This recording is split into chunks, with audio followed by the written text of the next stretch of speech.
Hey guys, episode 4. It's Naomi here. I'm all by myself. I know Kyle and my guests aren't here yet, but they will be right after this. I'm trying something different. I want to do a special shout out to my hardcore mode backers on Patreon, Steven Insler and James Kelly. This is a shout out special just for you guys. So thank you as always for supporting the podcast. Now it's time for episode 4. Roll the intro.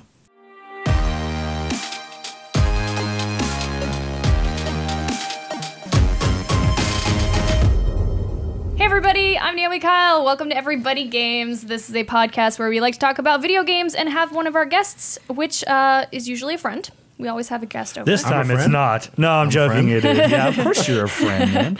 We have Kyle, of course, who's my guest host, or co-host, I should say, not guest host. Co-host. And Eriq Martin. Hello. Eriq who is Martin. our guest for the day. Hi, everybody. How's it going, man? Yeah. How you guys doing? I'm doing great. Yeah. Long time no see. Thanks for coming by. I saw you guys at E3 passing by. I was running somewhere to an appointment, and I was like, "Oh, Naomi, Kyle, hi, bye." Yeah. Hi, bye. Classic E3 encounter. Pretty much, yeah. Cool. Well, Eriq Martin, why don't you let people know what you do and where can people find out about what you do on the internet? Well, search my name, Eriq Martin with a Q, E-R-I-Q. Yeah, he's got a really cool Eriq. So it's spelling. There's only one other person I know who spells the Q. That's Eric LaSalle from ER. Oh. And so his picture pops up, and then mine. Yeah. You're like the second guy before. But yeah, so right now I'm at Warner Brothers. I'm doing social for a bunch of different titles. Right now, primarily Lego and Hitman. And yeah, so it's. And we know each other. We know each other. All of us from are IGN. from IGN, of course. Yeah. But Eriq Martin did social there. Yeah. And then after that, it was Kyle who took that over. You had left. Oh yeah, I did. Yeah, that's funny. What did you do after that? I went to E-Bombs World. Oh my God, I forgot about that. Yeah, me E-Bombs too. World. I think for the younger people who are listening, E-Bombs World was the YouTube before YouTube. It was a place that, all those gross out videos and fight videos and random stuff on the internet, it would be there. And so I was there for 4 months. 4 months, and then you moved somewhere else again, and then I went to Edelman, which is a digital agency. I worked on the Destiny account. So I worked at Destiny, I remember that. Helped out with Destiny's social and community. And the first one. I started after Taken King came out. Got it. And so I was Rise of Iron and then Destiny 2. Okay. And then now I'm at Warner Brothers. Yeah. That's awesome. That's awesome. And what has been your go-to game lately? Have you been playing anything fun? So I... are you playing just Lego games at this point? No. But I do love Lego games. Yeah, Lego games too. are great. Yeah. They're everyone addictive. can play them. Everyone can play They're a Lego so, game. yeah, they everyone, adults, children, doesn't matter. Yeah, it's they're really... before I got the job, I would actually play all the Marvel Lego games, all the Batman the Lego Batman games. ones. Yeah, those were my jam. They're really great. Right now, I just finished. So Microsoft's conference convinced me to buy Game Pass. Which year was this? Oh, that must have been last year. Yeah, this year. What, This Game year. Pass was this year? Well, I forgot. I didn't see the Microsoft conference. I don't think I did. Yeah, I? so Game Pass. I don't think I Game did. Pass has been around for I think a year or two. That's why I think it was maybe last year that I remember the Game Pass thing being a big thing, but it's this year. Well, so they kind of made it a focus, but what sold me was they said Forza Horizon 4 is going to be Game Pass day one, and they said that I think they didn't say, but it had the logo that Gears 5 was going to be day one on Game Pass, and I was like, that's a steal. Okay. Yeah. And so good job, Microsoft. They had a $1 sale going on for $1 for your first month. So I was like, okay, whatever. Cool. And so I've been playing the Swapper. It came out 3 or 4 years ago. It's kind of you make clones of yourself to figure it's a puzzle game. So I finished that last night, but I've been playing that and the Jurassic World game. Yeah. Oh, Jurassic World. Yeah. The Evolution. It's like a sim. roller coaster tycoon game, or Yeah. Well, yeah. So it's good. I wish there was more to it. Ah, interesting. Because I love Roller Coaster Tycoon. Yeah. And Roller Coaster Tycoon, you can make all these custom rides, and you have to worry about bathrooms and all that jazz. Taking out the trash. Yeah, this is all just contain these dinosaurs that are designed to escape. Yeah. And yes. so, And you have to grow different types of dinosaurs too. Yeah, so there's 50 different types. You have to mine the DNA. It's Very intense, but it's a lot less like I've compared it more to like City Skylines. Have you ever played that? That's exactly how it is. Yeah, that's exactly how it is. So if you're into that, you should definitely check it out. You'd probably enjoy it then. Oh yeah. No, I saw a demo of it at E3 and I was completely sold. Yeah. And Game Pass, for those who are listening and may not know, is the monthly subscription service. It gets you access to all the games. Yes. So it's a cool idea. Yeah, only certain games. It's like remember GameFly? Yeah. Is that still around? I would assume so. Oh. It's like GameFly, but for Xbox. Yeah. Mm-hmm. And I mean, I the fact that I played and beat one game, my money's already going money back already. Yeah. So. Oh yeah. You get your money back. It seems worth it if you've got strong enough internet. I mean, right now, Fallout 4 is on it. The Division is on it. Those are all really good games. Yeah. So if you haven't played those games, like pay $1 and play now. It's a good way to get around if you're mad at games for being $60 and being hollow. That's a good way to get around it. Yeah, actually. Totally. So what's kind of your go-to type of game?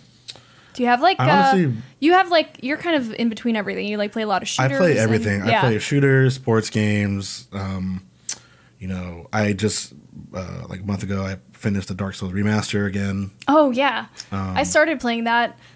I don't know. It was intense. Yeah. I being not a huge Dark Souls player, like it'll throw you right into the fire. Like it's really hard. The first boss. I mean, excuse me. The first boss. Well, there's a way around that guy. Yeah, we're supposed to like drop down. Yeah. Spoilers. For the Dark Souls. But it's literally the first boss. At the start of the there game. was a stat that I read that when the first Dark Souls came out, that only like 10% or maybe like 25% of people unlock the second bonfire. Wow. Like when it first started coming out, because like it was that hard. Yeah. It's tough. I enjoy Dark Souls games. It's super rewarding. I like the idea that like in Dark Souls it like teaches you that like a single enemy is dangerous. Like you're not just gonna roll through everyone. And there's seriously like enemies who like that you can take them out in one hit, but if you like mess up, like miss them somehow, they can like kill you. Yeah. Like it's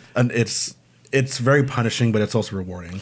Yeah, they like if you don't take them seriously and you like mess up, like you said, they'll just absolutely wipe the floors with you. Even when you're like pretty strong later in the game, you can still get messed up by these lower tier enemies. Are you excited for Sekiro? Nah, not really. I don't know. It just doesn't seem. I enjoyed the most recent Dark Souls, but I think we talked about it with Jared. I did see that actually. Yeah, and it looked like it looks like a great game. It looks like it'll be faster paced, like closer to Bloodborne. But for some reason, it just looks like one of those games that just isn't going to be my style. Sure. But I did enjoy Dark Souls and got pretty far in that one, the most recent one, Dark Souls 3. Yeah. I don't know. Maybe I'll try Sekiro and just be like really into it. But it just yeah. When I saw the trailer, I don't know. It looked gorgeous. It looked gorgeous, and it's just I don't know if it's a world I want to explore. Sure. Like personally, it just didn't appeal to me. Sure. The gameplay looked gorgeous because I know we mentioned it kind of didn't like the cutscenes looked a little rough, but like the gameplay like where you saw they were like fighting under like a cherry blossom tree or something like that. That was just amazing. Yeah, that looked good. I do remember that. I don't know if it'll be for me. Yeah, I mean, those kind of games are definitely not for everybody. My husband is. He loves playing hard games, but then when things get hard, I'm just like sitting here like hearing him like get angry, cuss like a sailor. Yeah. And he's like, I'm like, Mike, just do that, and you're good. And he's like, you try to help him because it's sometimes hard to be around people who. Oh, well, you've been around me when I get upset at games. Yeah. You just and then she gets mad at me for helping too. Yeah, and then you're. It's not a really good situation to be in. I don't know. It's just you want to get past that point, so you're actually enjoying the game. Yeah. But you can't get past a certain point. And you're like just already angry, and then someone's trying to tell you what to do, and you're like, no, don't leave me alone. You were playing Horizon Zero Dawn and yelling at like the birds. And you were like the robot bird. Yeah, you were yelling. I was when my desk was still in this office. I was in here and I could hear you just screaming about, or was it at the old apartment? Anyway, it was probably San Francisco. I was in the other room and I could hear her just going, "You stupid thunder chickens!" Like, this is so stupid.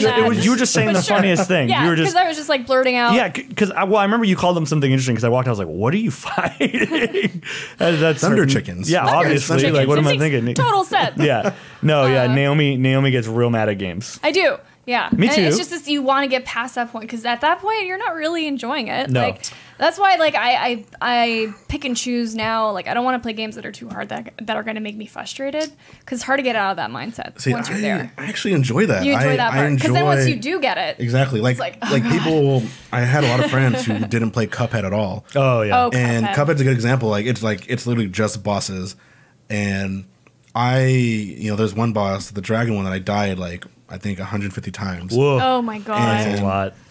It's frustrating, but it's like also like I love the feeling you get when it's like, oh, if I just like did this one thing, I would have done it. Yes, yeah. And it's like you just you get a rhythm too, and you keep repeating. And games like that you have to like you just memorize everything. Pattern, it's like Crash Bandicoot 2, the remaster. It's satisfying. Like there's a lot of games that can be broken down like that, where it's like pattern memorization or resource management or like just great timing. There's a lot of games I think that can be broken down into those niches, like. Obviously, all the Dark Souls games are pattern recognition, Cuphead, resource management could be like you just talked about it, City Skylines, the Jurassic World stuff, Age of Empires. Like, it's just interesting that what developers gamify to make people want to keep playing, like how they reward people. Yeah. And there's just games that it's really about how hard it is versus, and then there's other games like, well, let's just make this super easy and casual, chill. Like the Arkham games or something. Fighting games are a good example of like timing and pattern recognition, because like you'll know like someone's going to throw a certain combo, and okay, well if I block here, I have timing to put like counter. It's funny. I love fighting games, but I've never was able to like recognize combos happening. I'm also like one of the fighters. This is bad form where I like never block. Yeah, same. Oh yeah, you're just like attack. I attack, I jump, but like I actually never block. Yeah. I'm hyper aggressive too. That's why I play the characters I do when I play games. So it's just like with fighting, I never were able to pick up the frames. The fighting game is all about frames. Yeah, I was never able to actually like, oh, he's about to do this, so block or I've got 4 frames of advantage. Yeah, I can't do that. I just want to punch someone's face virtually. Rush you down, basically. Yeah, that's how I feel too. So it's a little bit of a hard question to answer, but when you are like presented, like let's say you're just watching conferences at E3 or you see a trailer online or something, like what attracts you to want to play that game? Like are there certain elements? Is it like gameplay? Is it story? Is it the characters, the universe that it's built in? So I'm a big story person. Okay. I love games with stories. I hope I'm still alive when we're in this moment where like we're actually playing like a movie type game. Like Until Dawn, I love that game. Mm-hmm. Oh my gosh! Because I think Until Dawn, the choices in the first half like kind of make a difference, but it's all about the second half. Mm-hmm. But I thought the game did such a good job of having like actors in it that like really like the facial recognition or the facial movements and they like looked like the choices and like there were some good twists. Like it was you're playing in like an 8-hour movie. And so that's the main thing for when I see a trailer. It's like does the story grab you? Let's just say it's like a CG trailer, like a minute tease, whatever. I'm looking for story, looking for mood, and art. Like I might sound shallow. I'm not the biggest fan of, the retro look. I do enjoy like having things being hyper realistic. Yeah, but I do also enjoy like Cuphead, like that kind of like really unique take on stuff. You don't like the intentionally old looking games, but you do like the stylized. Exactly. Games. Okay. Exactly the way I would put it. And so so I would say art, mood, and if there's story being presented, like what the story is. Mm-hmm. What's your favorite story game? Would you say? Like, I can go. So okay, give us 3 in no order. The best story game is to be 3. It's a series. Is the Soul Reaver games. Oh wow! Yeah. So I actually have Raziel's Clan. I was going to think like Last of Us or something, but Soul Reaver. That's a good throwback. Soul Reaver is one of the best written games ever made. Man, the story behind that is incredible. If you can actually, so I actually recently, like a year ago, in my commute from work and back, listen to all the cutscenes. Like, What? and it's like the story is like gosh. the way the story is told, the voice acting is incredible. Wow. Now I need to go back and. I just hope play in the that. comments right now it's just a bunch of people like, I love Soul Reaver, because that's one of those games that has that following. So Yeah. that game Cult following. every year, you know, at IGN we did like those like, oh, what do you want this year at the conference? I'm like, yeah. Soul Reaver. Yeah, Yeah. give me Just Soul give Reaver. me Just Soul bring Reaver. Wasn't there supposed to be a remake or something? So they were gonna do a Soul Reaver like MMO type thing. Oh, no. Called Nosgoth, which is like the world. I remember. And you were like, nah. And I was like, no. Nah, And then they were gonna do this really dark. I mean, the game was already dark in general, but this Yeah. like kind of gritty, like goth looking vampire, and that got canceled. But yeah, so Probably for Soul good Reaver, reason. The fans were probably the same thing as you. Just mean, like, that's- we're oh, not yeah. into this. Yeah, Soul Reaver, who's written by, oh man, forgive me, I can never get her name right. Anne Henning. She wrote like Uncharted? Uncharted. Yeah, Annie Hennig. Annie Henning. Yeah, She wrote Soul Reaver? She wrote Soul Reaver. Yeah, I didn't even know that. That's cool. That's a cool little fact. Yeah. yeah. So she wrote Soul Reaver. So those are So your three. Uncharted fans. So I'll say I would say Soul Reaver, story. So the other thing that pops in my mind is BioShock Infinite. Yeah, Oh, yeah, BioShock. actually. I was hoping for And BioShock. so Ken Levine. I'm really good at in movies and games accepting what they tell me. Yeah. And so when like the what makes sense in the world. yeah. And Yeah. And so the when magic twists happen, I'm like legit shocked. Yeah, oh yeah. Oh yeah. And so because I wasn't like I don't like a lot of people when they see like, oh, this person's gonna be this, like, I can totally see it. I'm like I like accept what they tell me. Yeah. And so spoiler warning, when Elizabeth's finger got cut, when the baby's finger got cut off in the portal, I was like Dang. I'm not What? cussing, but I was like, what the Yeah, dang. It like blew my mind. I was like, I remember just like my jaw dropping, like, oh my god, like Yeah. it's all. I remember the feeling in the first BioShock when the "Would you kindly" twist came, and I was Mm-hmm. like, I just like sat afterwards. I was like, oh. Every time I sign an Staring like email, that, would just you like, kindly? what? I always think of Yeah, that I was like, part. this is yeah. crazy. Yeah. It's true. Those games are like even the first one too had like a lot of jump scares for me. Like it was The first one's creepy. I mean, it's just the world building of The that. second one wasn't as creepy. Sorry, Infinite wasn't as creepy, Yeah. but No, it was the more first one about was the story. very creepy Yeah. and like atmospheric and like Yeah. like dark in a scary, almost supernatural way. And I Yeah. feel like Infinite was like dark and creepy in a like people are screwed up sort Exactly. of way. Yeah. and like almost like in a political way where it's just Yeah. like, oh, these people, Psychological. these people are like believe that or live in it's yeah. Yeah. it's good to be gullible in those types of stories, which I Yeah, think which is like I said, why Makes you you're enjoy like, this stuff. yeah, you were blown away by the yeah. the final. I'm actually like reveals. enjoying the story how the writers intended. Yeah. Good. That's how I like to tell myself. Yeah. And like I'm also like I don't when people I hate spoilers of any kind, and so when people are like, oh, in Avengers, Wolverine shows up and like kills Thanos, blah blah blah. Oh, just kidding. I'm like, well, Now I know that's not exactly. happening. Now Yeah, I know that's not happening. I Like hate and that, stuff yeah. like that's the stuff that really bugs me. It's Yeah. like, oh, it's not a spoiler. It's like, well, it's a spoiler because now I know that's not happening. Yeah. Yeah. And- And if you'd been watching the movie and thought, wouldn't it be cool? Yeah. Then Exactly. you already. And yeah. so, yeah, stuff like that bugs me. So that's why I accept what they tell me. Story. So Soul Reaver, BioShock Infinite. These are all really great. They're good. Yeah, these are good ones. I'm trying to think. I've definitely cried during games, and I can't think of which one when I cried. I cried during Infinite, actually. The famous one is Last of Us, but would you not put that on the list? I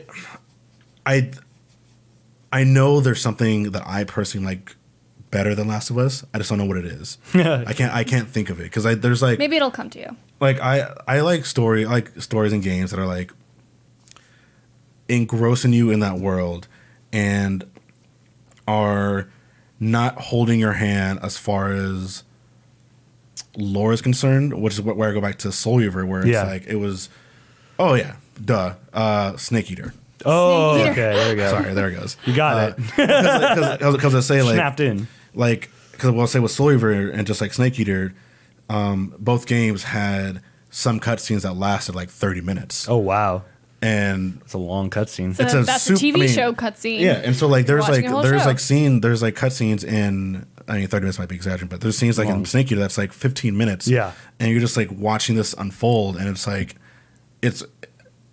even though you're not playing the game, it's because that character is in that cutscene because of what you did before. I feel like I am playing the game when I watch a cutscene. Your decisions have impacted exactly. The cutscene. Yeah, that's interesting. And so Snake Eater is and like it does such a good job of just like when he's climbing the ladder and there's like music playing, it's like you're just climbing it for like after fighting the fire guy, I think, and you're climbing it for like, you know, a solid like 5 minutes, which is like a long time to like climb the ladder in a video game. And like the music's playing, it's just like, I don't know, there's something special about that. It was something very like because you fight the fire guy, I forget his name, the Pain maybe, or the Fury, one of those. You're fighting him like in these like sewers, and like the action of you climbing the ladder, going up for like 5 minutes. That's kind of you just like rising from the ashes. Like you're escaping this hellhole that you're in. Stuff like that. Gives you time to think about. Yeah, and it kind of like resets and like gives you a separation of where you were versus where you're going. So stuff like that I like love, and nice. Yeah. So was Soul Reaver? Would you say Soul Reaver was like the first story game you fell in love with? Or Soul Reaver did a lot maybe for we me. could go back to like what got you into gaming. What got you into in the first place? Yeah. So that's a 2-part question. One is my mom. I would play, you know, Nintendo, Donkey Kong Country with my mom. I remember a moment where after we did the cart in the second island, she said, "Okay, now we have to go to bed." And I was like, "No," and I like took out the cartridge, threw it, and like went to my room. Dang. Temper tantrum, like oh, dang. I was a punk. And you lost the save anyway, right? Angry Eriq Martin. But yeah, so my parents had me really young. My mom was she a gamer? So my mom was 21, my dad was 20. Oh yeah. Oh wow. And so by the time like, you know, it's a crazy thing about like, but when I was 8 years old, 9 years old, that's like my age right now. Yeah, they weren't even 30. Yeah. And so I'm 28, and when my dad was 28, I was 8 years old. Yeah. Ooh. And that's so crazy. Just imagine like if you had like 8-year-olds now, like what kind of games you'd be showing your kids. Oh my god, yeah. So it's like, so I remember coming home, and I forgot for somewhere with my mom and my sisters, and before we even get in the house, my dad steps out and is like, "Don't touch anything inside." I was like, "Okay." So we walk in, and he's playing a Tiger Woods game on a new PlayStation. And I was like, "Oh, this is great." I was like sitting there watching play, and then like they got Tomb Raider, the original Tomb Raider. Oh man, I called it the bear game. Oh yeah, one of the first. The bear, yeah. The bear. Yeah. And so I was like, "Dad, let's go play the bear game." That's funny. And then as time went on, I played a lot of PlayStation games, Metal Gear, and then when it comes back to your question about Soul Reaver was the first game that like fully, like I was like sold like in that. Oh, world. you bought in. I was like, because it was the first time I've seen a game, because this was before I bought Metal Gear. My parents gave me Metal Gear. I was buying games as an 8-year-old. Baller. And so this was the first time where it's like a game, like Mario is just like, oh, you're playing for fun. You're in a world. This is the first game that I played that was like, here's a story. Yeah. And again, the story is like incredible. I seriously highly recommend everyone to like play it. You know, I mean, I tried playing it like 2 years ago. It doesn't hold up that much. So maybe just the cutscenes. But like listen to the cutscenes. Yeah. Like there's all the stories like there, and it's like almost like an audiobook, huh? Yeah, I would do that. It is incredible. Commuting in LA, like we could definitely take some time. But yeah, so just like that game helped my vocabulary. Oh yeah, because they use some pretty big words. Like the entire premise of the game is like about a paradox. Yeah, so what the heck? It's already super deep, and you're pretty young. And so it's like, there's like a last line of the second game is like, history abhors a paradox, and that's like the last line of the game. Like after like Raziel was like, so you're like, is like dead, and I was like sitting there just like, I don't know what that means. What is that? I'm gonna I don't know what that means, dictionary.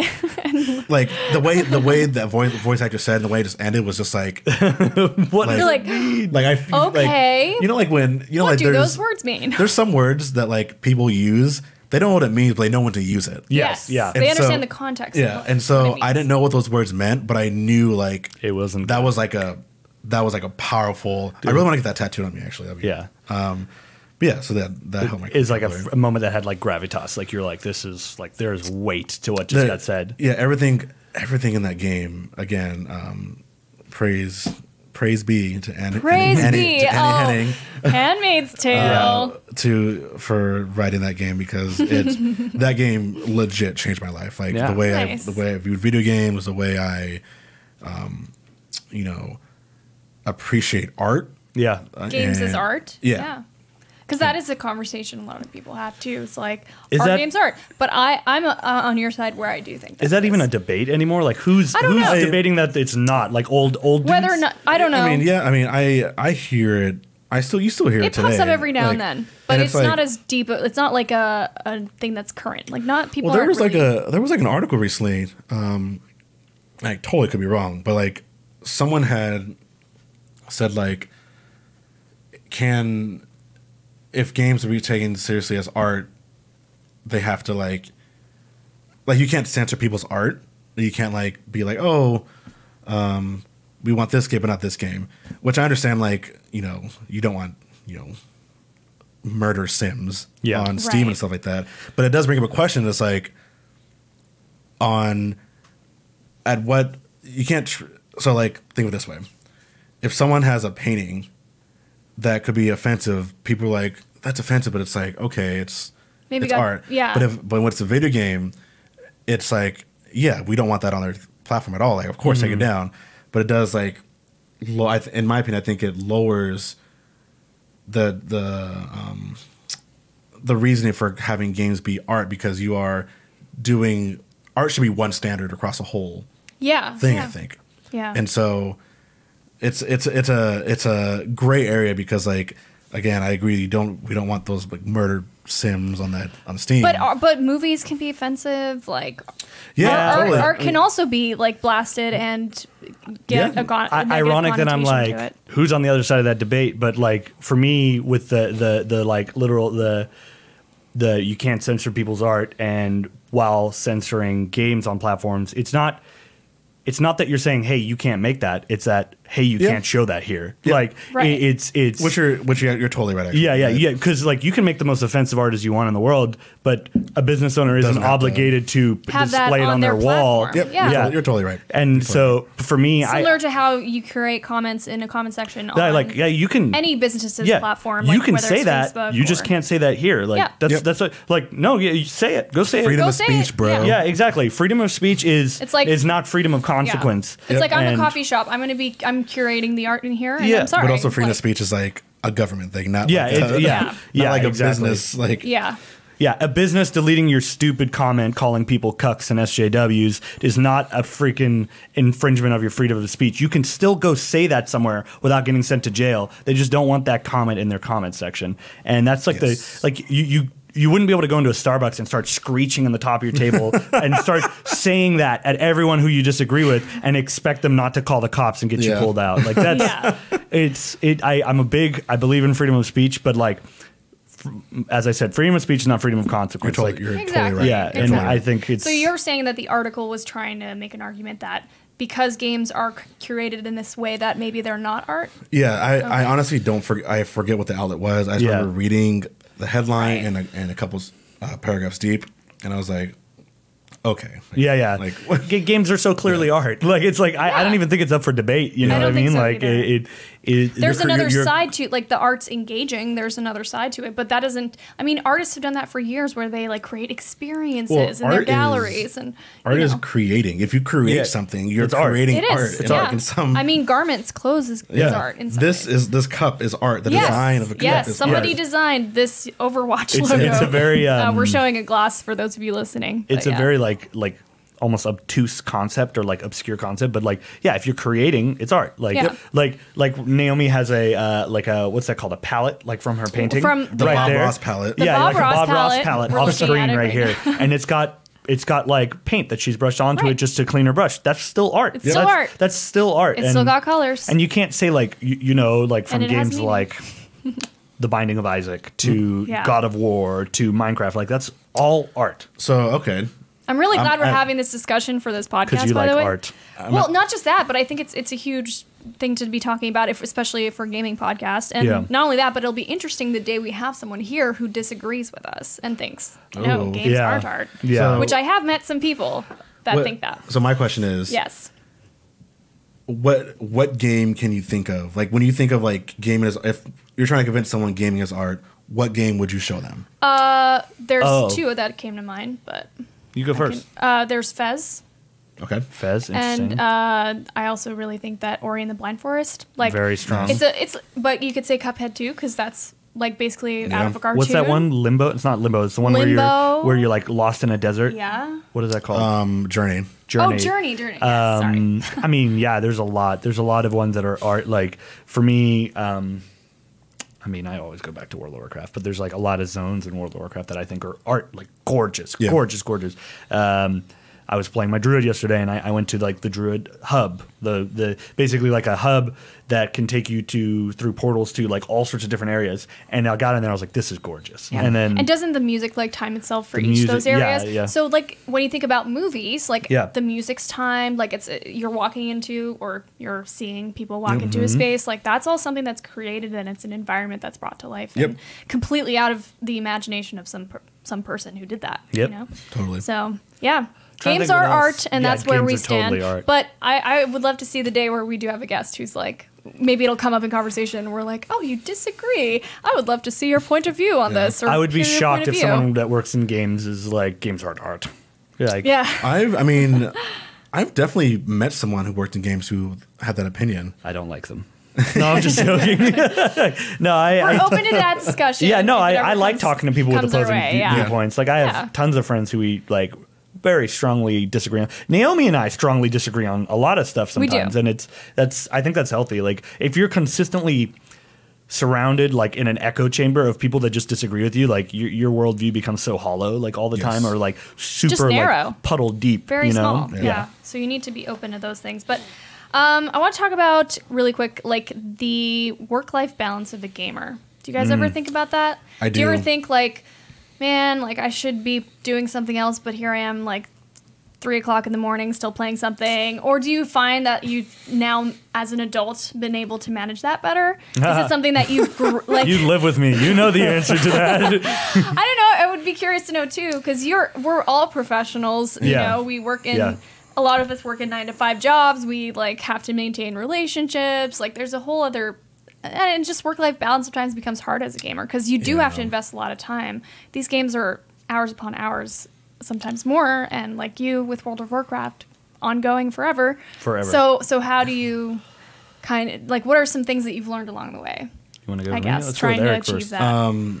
For me, so it's actually a question that's in my mind all the time. Good. I'm glad I asked the right person. Because I go to work I'm in the office around like 9 o'clock. I'm probably home on average really like at 7. And luckily my husband Mike is a big gamer. We have a pretty like substantial coffee table. And nice. I bought a second TV to like put on the coffee table. Oh, we've talked about doing that for ourselves too. So like we'll be playing different games at the same time.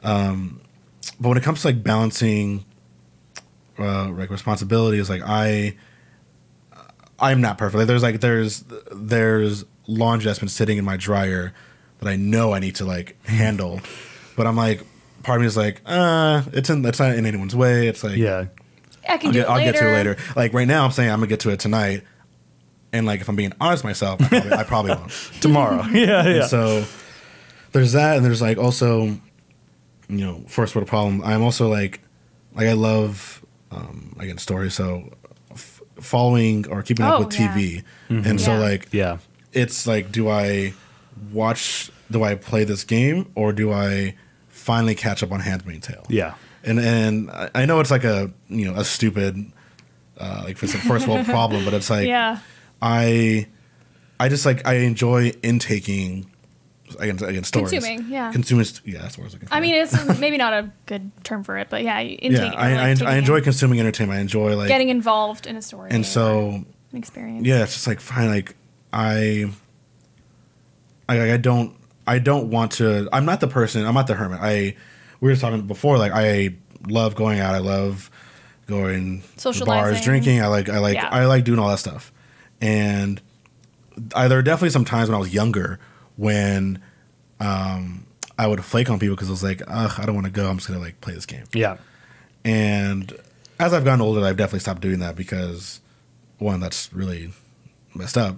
But two, it's also like I don't want to become like a hermit or like have people think like, oh, he just like stays home. And He's unreachable or he'll never come. But also Mind you, miss out on cool experiences or people that you get to connect with maybe on a somewhat deeper level than you normally would if you would just see them at work. And totally. And like, I there's been some cases where I've like gone out and I'm not having a good time. It's like I could have just stayed home and played that game. You've been playing Dark Souls or something. Sometimes I'll play games and be like, oh, I wish I got out. And then I'll be out and be like, I wish I was at home. It happens all the time. But that'll happen to you, like if you just not in good company or for whatever reason. For me, the balance stuff, well, fortunately I have Naomi. Naomi's super organized. And but for me, it becomes like if I do this and get this stuff done, I can then play later guilt-free.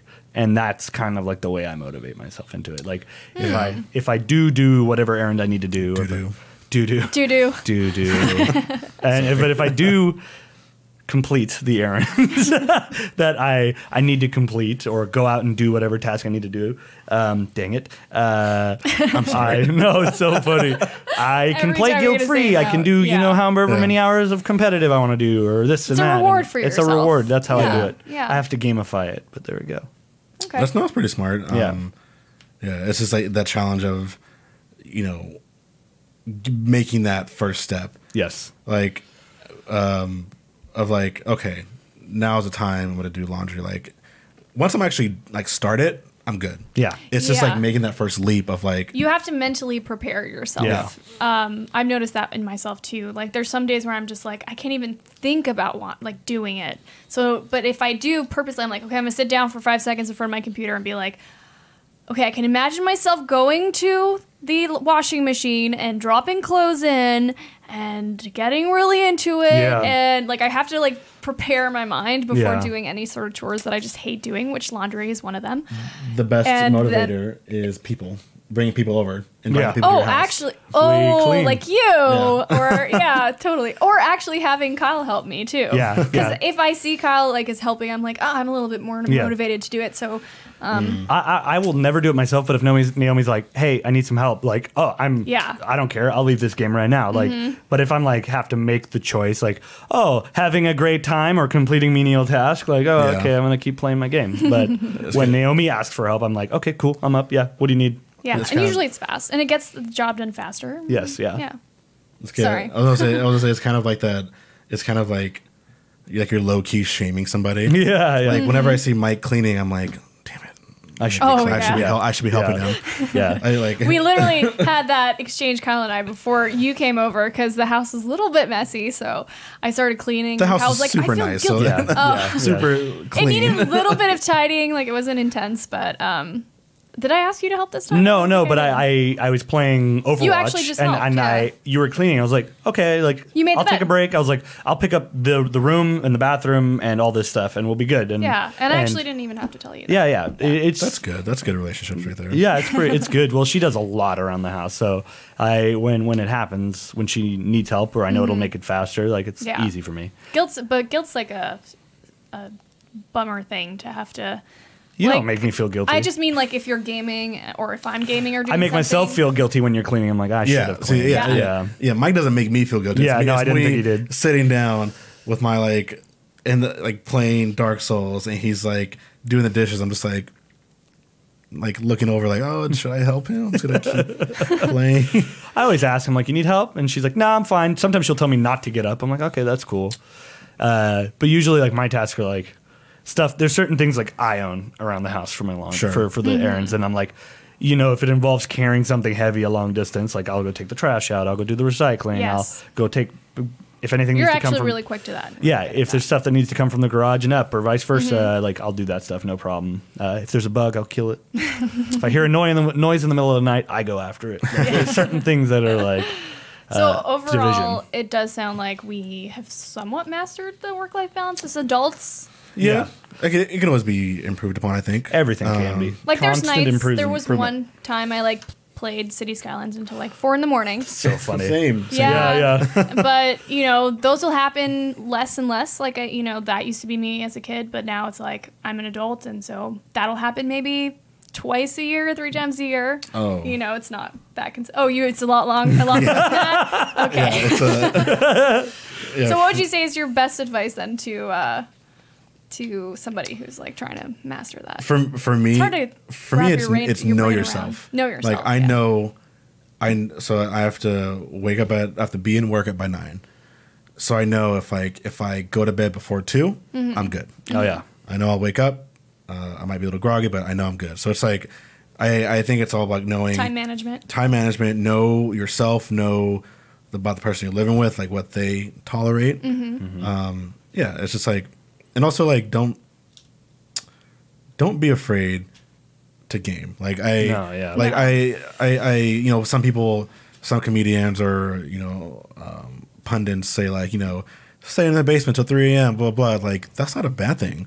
It's bad when it's like a daily thing, and it's bad when you are doing that and missing big events, dropping balls. Like basically. You're dropping big balls. Like you didn't go to your friend's wedding because you said big balls. I got it back. Doo-doo and big balls.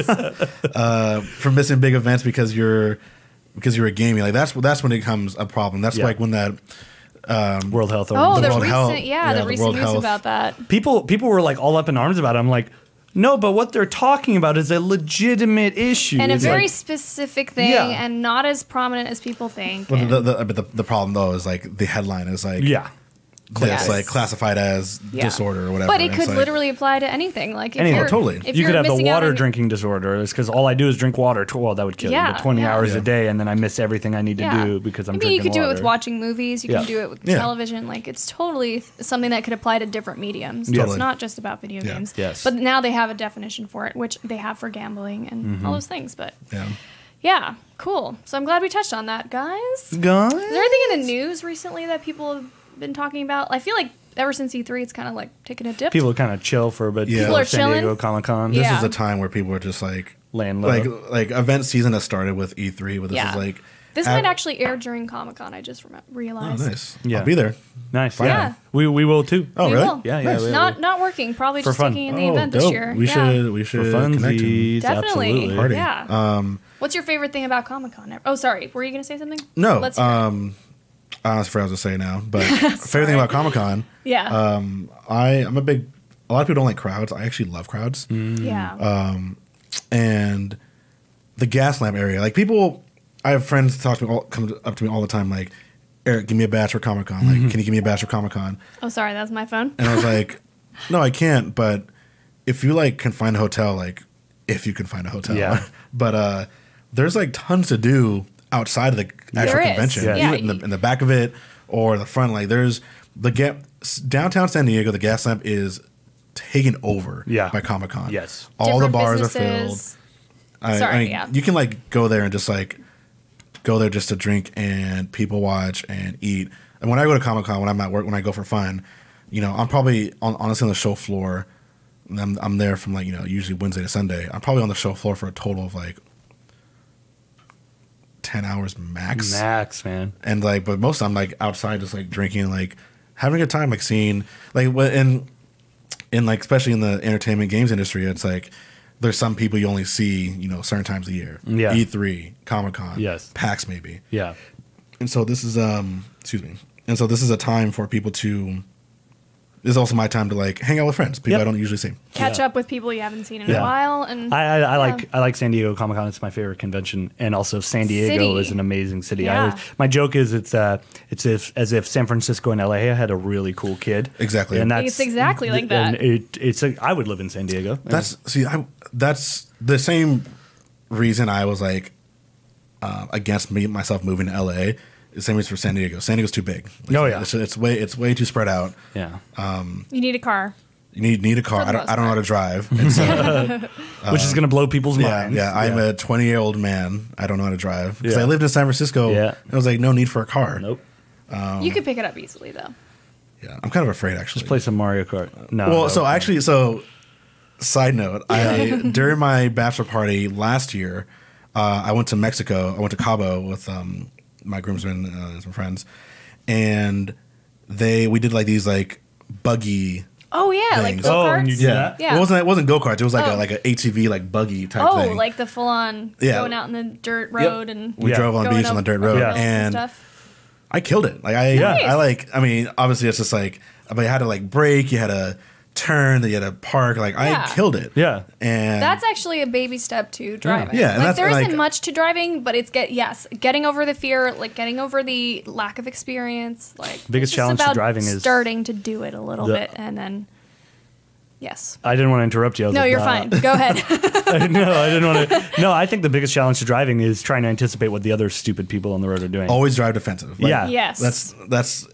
I've never driven a car before, but that's like the rule I already know. Like, always drive like everyone else is an idiot. Yeah, that's what my dad taught me. He's like, you need to operate as if everyone behind the wheel is absolutely just stupid. Be very aware. And you would be, I doubt anyone's shocked actually, but if you've driven, you've seen people driving, you're like, how does this guy not kill himself like eating cereal in the morning? You seem so stupid. Or you see like these like 90-plus-year-old people who are like, oh my God. Like, how are you driving? Yeah, like, please don't drive. Like, what are you doing? Yeah, I don't like the idea of taking people's rights away, but like someone driving and they're like 95 and they're going 25 on the freeway. It's a deadly. I mean, a car is a deadly weapon. Yes, it is. Like, it is. And so like that's however many tons, huge, like it could crush anything. Yeah, so that's why like people get licensed. So it's like it's a deadly weapon. So I'm totally for like it's a controlled. Like it shouldn't be like it's a privilege. Like exactly. Yeah. It shouldn't be like once you turn 85, like no car. It should be like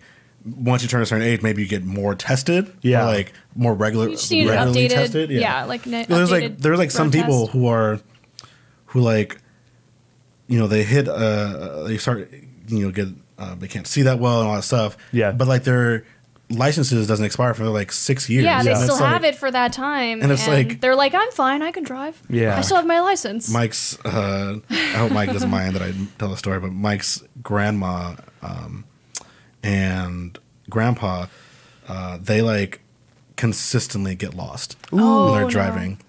And it's like that's also hard to deal with because you drive slower, and they probably don't rely on technology as much. They don't. Yeah. Ugh. Hesitating at any point during driving is not a really good thing. It's like Pauline, like you guys just stay home. Like, just stay, come on. Hesitation on driving can get Google people Maps killed. Or you can just like hesitating while you're driving.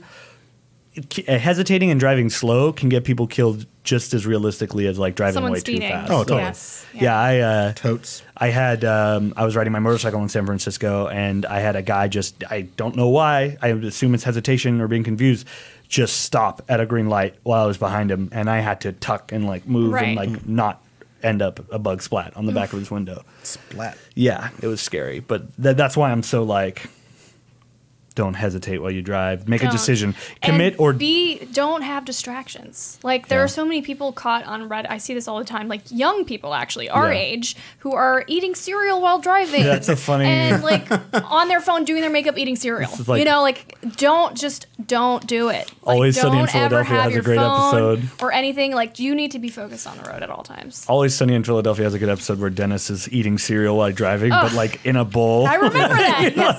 And everyone's clearly like, upset. I'm fine doing it, but he got rear-ended and he wants to like get recompensated for spilling the milk everywhere. Wasn't that during the that was during the movie episode where they're all trying to go see that movie? Thundergun? Yeah. Oh man, Thundergun's good. I love Always Sunny. Yeah, I love that show. That show's such amazing. a great show. Okay, so let's talk about your career. What about it? Well, how do people? This is a question that everybody gets in the gaming industry. But how did you get into the gaming industry? And like, what is some advice that you can give to people who are trying to do the same? So my story is actually, I would say, kind of an outlier. Did you always think you were going to be a gamer? No. Well, so I actually went to college to be a teacher. Oh, that's cool. I actually see that. Yeah. Yeah, I totally see that. I wanted to be an English teacher. Nice. And you like stories, huh? Yeah, right. But actually, so where the outlier kicks in is I actually didn't finish college. I'm like Kanye. I'm a college dropout. You told me that. Yeah. And so basically, I had worked at I worked at a movie theater when I went to college, and then I couldn't afford college anymore, and so I had to drop out, work at the theater full time. And then I ended up going to this place called Ike's Place. Ike's Place is a very popular sandwich shop. It's I was running the original store, and so it was like super popular. All these people came, and then we actually had an account with IGN to give 60 sandwiches once a month. And at Ike's Place, I like handled. Funny how that's connected. Yeah, yeah. At Ike's Place, I handled like the catering accounts, and then like, my title was like front of house and assistant manager. And so the guy who picked up sandwiches, he's like, you should apply this job at IGN. I think you'd be really good at it. And I looked it up. It was like community contributor, a terrible title. Yeah. But because we are all community contributors on social media. I was like, community contributor. This sounds like it sounds like I'm a mod. Yeah. But it's like it's a terrible title for someone who actually works in house. Yeah. But yeah, so I applied and actually got the job. My best man Jay is the one who actually hired me. Jay Cart-J. Jay Cartchy. I just say Kate. Cart-J. Jay Cart-J. And yeah, so that's kind of like, I mean, the reason why I like the moral of my like how I got into gaming, and I kind of like I rose up from there, went from community contributor to social media manager to community manager, all that, like blah blah blah. Is that because I didn't have a degree, I was like content on working at Ike's Place like as my career. And it's funny, I was actually supposed to move to Santa Rosa to open a store there, but it got delayed. And so if that store actually opened on time, I would have never had the opportunity. It would have never happened. Crazy. You wouldn't even be here on this podcast how those things today. work. Yeah. And so yeah, so like I honestly got in this industry by like luck. And like it's a sad reality, but like getting in the industry is honestly like luck and who you know. It's like you're friends with the right person, you meet the right person at the right time. You're authentic, like you're not desperate. I mean, yeah, and like there's ways of being professional and a fan, and I think some people forget the professional part. Yeah, and like when I've seen cover letters or resumes where people like talk about, I've been a fan of this for so long, like blah blah their blah gaming blah, background, and it's like. But okay, that's cool. But what is your like professional? What's your skill set? Yeah. No, I agree with you there. That like you hire people, and I hire people. And you guys my most frustrating thing is when I hear people like, "Oh, I love gaming," and I want to be like, "Yes, okay." Me what too. Else? Yeah. Like I understand you love gaming, and it's great that you love gaming. But what's your skill set? Yeah. Like, do you have a track history of meeting goals and exceeding them? Are you reliable? Like. For me, my biggest thing, I think, is just any sort of professional advice. Be consistent, reliable. I think these are almost synonyms. And just competent. If you say you're going to do something, do it. That's it. Do it. Yeah. And I also agree with what you're saying between the barrier between being a fan and being professional. Like, it's almost off-putting when someone wants to get hired and they're like, I just love everything about this, and I live and breathe this. Yeah. And I'm like, which is like I totally get it. Yeah, when that happens, I just it's just important to think like the person you're telling this to has heard it millions of times. Yeah. Yes, and it's like it's cool. It's great that you're a fan. It's great that you're a fan of this game or this business, but. It is a business, and there is a job to do, and there's a job to do, and so it's just like keep in mind, like we're all fans of gaming, we're all fans, but we also want to keep our jobs. We need to hire people who know what they're doing. But that being said, like because of like me not having a degree and me kind of like serendipitously going into the industry without any like prior experience like that, I'm a big fan of like. Taking chances on people. Oh yeah, and like when I'm interviewing somebody, it's all about like their posture, like how they carry themselves, and like confidence. It's just like and I kind of took that from Jay. That's how Jay interviewed me. We just talked about Walking Dead the entire time. Yeah, because he was really just seeing how I fit in, acted, culture fit. Yeah, and it's like just because you think, I mean, there's some jobs like you aren't qualified for, and some jobs I'm not qualified for. Yeah, but like just if you think you can do it, and it's like an entry level side, like screw it, like apply for it, like and don't there's no shame in doing something small, and which is why again I say like I got lucky. Like I worked at my first gaming was IGN, which is like one of the biggest names in the And then my second job was E-Bombs Bro, like whatever. But then it was like I worked on Destiny. Yep. Now I work at Warner Brothers. It's like I've gotten so lucky in like actually working on the top of each the top of the class for each of these businesses. And is it luck if you consistently do it? Well, I think at this point now, because I've showed that I am, that I know what I'm doing and I'm good at my job, and I've done it for these other big companies. Now it's kind of snowball effect. Yeah. And so what I was to say is like, don't be ashamed to like, you don't always have to go for like that big job or that big company. Like, you know, one thing always leads to something else, like usually, because you get to meet those people, and then I started at IGN on the sales side. And that you transition. For me, ironically, I led it with like the fact that I transitioned, but also like this when people are like, I'm such a huge fan, I want to work here, but when someone's hiring you, like, well, do you want this job or do you want just to get in the industry? That's a big thing. Like, that totally is. Because for someone as a hiring manager, like if I'm going to hire someone and I just get the vibe that like 3 months later they're going to transfer departments, then it's like, okay, well then in 3 months I got to hire someone else. You know what I mean? So 100%. I've run into that. Show interest and passion for the job you're applying for. It's like fine to like, you know, have passion for the gaming industry, like to get your foot in the door. Yeah. But also like, again, the people you're talking to are running a business or don't want to get fired because they have their own families to take care of. Like, be mindful of that. Be mindful of like, these are real people who also happen to game because everybody games. To bring it all right back. There we go. Perfect. Oh my gosh. Well, it's kind of perfect timing. But I wanted to know like where people can find you, and then if you could lead into kind of what's next for Eriq Martin. I just like saying your name. I have always done that. I've always just said Eriq Martin. I can never just say Eriq, but so you can find me on our Twitter at Eriq. It's ER 4 E's and a K. Yes. It'll be on this little important right to clarify that. Maybe. Yeah, well, it will be at the start. We will have probably about here because Emily. We do this every time. Emily about here. Put it somewhere on the screen. Maybe we can put it up here for him. For those of you listening. Yeah, you can add it. We're doing it for YouTube. On Twitter, that's where most of my stuff at. You do Instagram. I do IG stories. IG on that stories. Snap. Kim K is my idol when it comes to IG stories. Oh, Kim K, really? The Kim stories are like baller. Well, it's all her makeup stuff. I mostly see. She has been pushing a lot of her makeup stuff recently, and there's been a lot of her app stuff. Yeah, so I like the but more her app makes so much money. Yes, but I mean, like her stories like used to be like really like funny and cool, but now it's just like now it's all ads.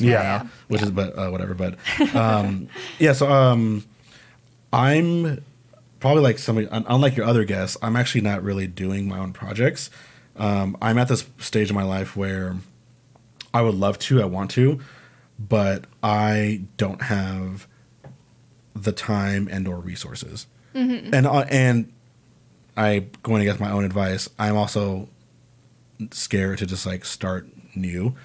A new start ain't a start. A new start. So is your focus maybe like something personal or? Well, yeah.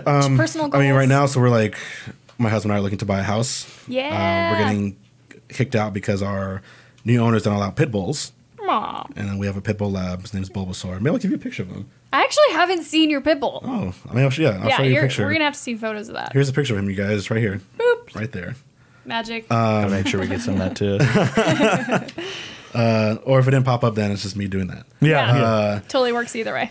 So I guess, that's my own personal thing is looking to buy a house. That's awesome. And then like I was telling you this before the podcast. It's like, it's hard making friends as an adult. Yes. Yeah. And I've been here about 2 years. And yeah, it's just like, it's hard to like have friends that are the type of friends that you had exactly. growing up. Like people you can rely on, who text you, check in on you. Like it's different when you're an adult, and it's mostly Totally. people who are like, oh, like we're working together. Yeah, like all of my friends in San Francisco. We'll see each other like, at work. Don't really need to Well, talk like, to you much. All my friends in San that. Francisco are like scumbags. I'm like, I'm a scumbag. Like we have this like we have this such as connections with each other. Yeah. And we're just still text each other. Yeah, and it's like when I move here, it's like everyone's so far away. When I say far away, I mean like in LA, like taking an hour and a half just to go to someone's house that lives across 45 minute. That's just Los Angeles. 40 like a 40-mile drive takes like 2 hours or something. Like, or what was it? 8 miles, 24 minutes. Yeah, so I'm just trying. I'm trying to work on that, and I think I'm getting to help fix that. I'm gonna start doing improv again. Remember we did improv? Yeah, I remember we did that. And that's I've always true. wanted to get back into it. I like low key. Like if I had the time and the money, I would actually be doing what you're doing. I would be going to auditions. Oh yeah. But because those really will kick the nerve out of you. And I'm the main money person because my husband's a teacher and teachers don't get paid, and so I don't have the time or resources to actually like want to do stuff I would love to do. I love my job now. I love what I do now, but you know, those side things. And yeah. Maybe we could run lines on Skype or something. Yeah, it'll be fun. Skype stuff. I do need a partner or like what do they call them? You did it for my auditions in San Francisco. I don't know the term. It's just like a reader, like I guess I forget the term. Damn it, so rusty. But anyways, get it together. Thanks for being on our show. Yeah, thanks for having thank you guys for having me. Yeah, it was good. I loved the story stuff that we talked about and the art stuff. It was that a we talked about. different mood to this one compared to the I'm so other glad we ones, had and you I like back it. here. I like and it. it's good catching up with you. Yeah. Totally. Yeah, I'm glad. Again, I'm glad I ran you guys at E3. We just like hi bye. Running it was by, a like, literal oh, hi bye. Like. Yeah, we both were rushing to different things, and it was great. And and now we're in the same city, so we can hang out all the time. Yeah, thank you Speaking of friends, for having me. Yeah, of course. So I guess I just usually end the show with some reminders or some little things that I want to mention to you guys if you're a fan of the podcast. You know, we have a new guest every other week. We do this show twice a month, and if you guys want to follow us on Facebook, it's just Everybody Games, and that's also on Instagram, except for Twitter, where it's Everybody Games it's Everybody _ Games. You can watch this podcast if you're on YouTube. You're watching it right now. How cool is that? Hey. You could also listen to it. There's Spotify, iTunes, Google Play. We're on all those things. And if you have any questions or positive sentiments you would like to send our way, you can always email us. It's everybodygamespodcast@gmail.com. And that's it for catch-up stuff. Whoa. Yeah, it was a lot. Done. This is a long episode. Yeah, this was a great... Well, yeah, we did an hour. That's crazy. Yeah. That's good. That's good. Yeah. Good talk. I enjoyed it. It went by fast. It did. It really did. And I hope you guys enjoyed it. Stay tuned for the next episode coming in a couple weeks' time. Yeah, or hopefully. Bye, a week everybody. or the other week. Yeah, hopefully. No, it's definitely going to happen, guys. We'll see you soon. It'll happen. Bye. Bye, everyone. Bye.